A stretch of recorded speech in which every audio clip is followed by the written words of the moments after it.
Friends, welcome to Chetan fancy. మన దగ్గర అయితే కృష్ణాష్టమికి సంబంధించిన ఐటమ్స్ అయితే వచ్చినాయి. ఒకసారి చూపిస్తున్నాను చూడండి. ఈ కిట్ కలిపి వస్తుంది. ఇందులో అయితే మూడు సైజులే వచ్చినాయి, 3 రకాలు వచ్చినాయి. నెక్స్ట్ వచ్చి ఈ ఇట్లా కృష్ణాష్టమికి సంబంధించిన కిట్, కిరీటం, చైన్, వడ్డానం, ఈ టైప్ ఫ్రూట్ ఇవన్నీ కలిపి వచ్చినాయి. మోడల్స్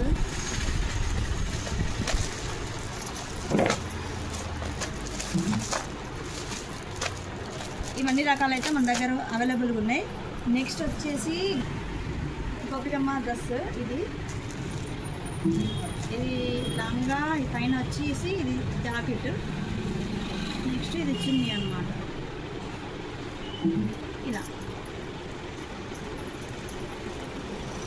ఇలా వస్తుంది. గోపికమ్మ డ్రెస్ అయితే అవైలబుల్ ఉంది. ఎవరికైనా కావాలనుకున్న వాళ్ళు స్టోర్కి విజిట్ చేయండి. ఓకేనా ఫ్రెండ్స్, బాయ్ బాయ్.